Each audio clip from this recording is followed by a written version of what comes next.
কিদৰে অসমৰ ৰাজনীতিত মানে হস্তক্ষেপ আৰম্ভ কৰে। বদনে প্ৰথমে ইংৰাজৰ পৰা সহায় বিচাৰিছিল যদিও পিছলৈ কোনো সহায়ৰ আশা নেদেখি কলিকতাত থকা মানৰ প্ৰতিনিধিজনক লগ কৰি মান ৰজাৰ সহায় বিচাৰি ব্ৰহ্মদেশৰ অমৰাপুৰলৈ যায়।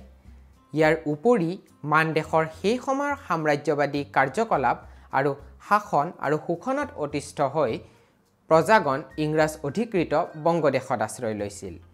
এই শৰণাৰ্থীসকলক ব্ৰহ্মৰজা বডৌপায়াই উভতাই পঠাবৰ বাবে ইংৰাজক হেঁচা প্ৰয়োগ কৰিছিল। কিন্তু ব্ৰিটিছ চৰকাৰ মান্তি নোহোৱাত শৰণাৰ্থীসকলক লৈ মান আৰু ইংৰাজৰ মাজত পূৰ্বৰে পৰা মনোমালিন্যই দেখা দিছিল। এনে সময়তে বদন চন্দ্ৰই চন্দ্ৰকান্তৰ হৈ সহায় বিচৰাত মান ৰজাই পোনপটীয়াকৈ অসম জয় কৰাৰ কথা ভবা নাছিল যদিও পূৰ্ণানন্দৰ বিৰুদ্ধে বদনক সামৰিক সাহায্য দিয়াৰ সিদ্ধান্ত লয়। মান ৰজাৰ অসমীয়া ৰাণী ৰঙিলী আইদেউৰ বদন চন্দ্ৰৰ পেহীয়েক আছিল। তেওঁ বদনক সহায় কৰিবলৈ মান ৰজাক অনুৰোধ কৰে। সেয়েহে বদন চন্দ্ৰই মানৰ সহায় লাভ কৰাত সহজ হয়।